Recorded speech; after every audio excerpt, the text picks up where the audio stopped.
Rodičia vám väčšinou kladú tie prekážky, hej, že nepovedia vám, čo všetko môžete dosiahnuť. Oni vám povedia, že všetko nemôžete robiť, hej, nie, tam nemôžeš ísť, nie, toto nemôžeš robiť, nie, nemôže byť prvý čierny prezident, lebo si bielý, hej. Samé prekážky proste. Ty si povieš, ja to dám, aj keď som bielý. Nezáleží na farbe pleti, všetci sme si rovní. Ale akože vnímate ten úspech asi tak podobne, ale úspech v očiach vašej babky je diametrálne odlišný, hej. To určite ste, väčšina z vás, urobili v detstve niečo, o čom babka rozpráva ešte dodnes. Napríklad môj kamarát, tak jeho babka ešte aj 10 rokov od tej udalosti rozpráva, ako jej vnuk, ešte vtedy 7-ročný Samko, na jeden jediný krát zjedol 23 slivkových gulí. 23, pretože to je najväčší úspech u vašej babky. Keď vám chutí.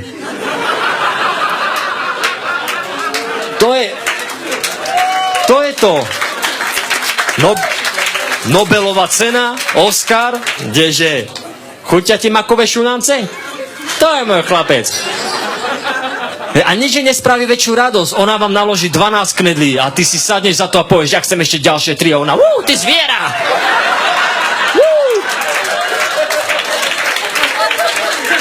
Tak to zobere, naloží ti, hej, a to nemáš jak doma jeden tanier, to máš takto 4 taniere, hej, slané, sladké, kyslé a ty ani príbor nepoužívaš, iba to do seba hoceš, tú knedlu ani nekrájaš, iba že a tá babka ťa pozbudzuje, jak sparing partner po silke, že poď, dýchaj, ešte, tlač.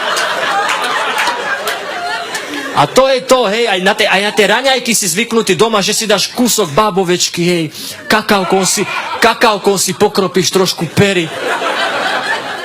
Tam u babky má 4 kyble kaká, 12 kilometrov makovníku, už prichystaný bicykel, aby som nemal ďaleko vrátať druhý koniec. A toto je to, čo tu babku tak strašne teší a tá babka môjho kamaráta sa nikdy neradovala viac. A nikdy, a predtým ani potom asi na ňu nebola taká hrdá ako vtedy, hej. To proste ona v tej dedine tam vyšla do tých ulic, teda do tej jednej ulice, čo tam majú, hej.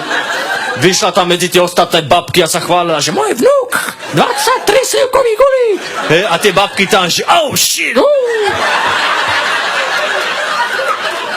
Ešte aj tie šatky naopak, jak Tupak, hej. Ďakujem pekne.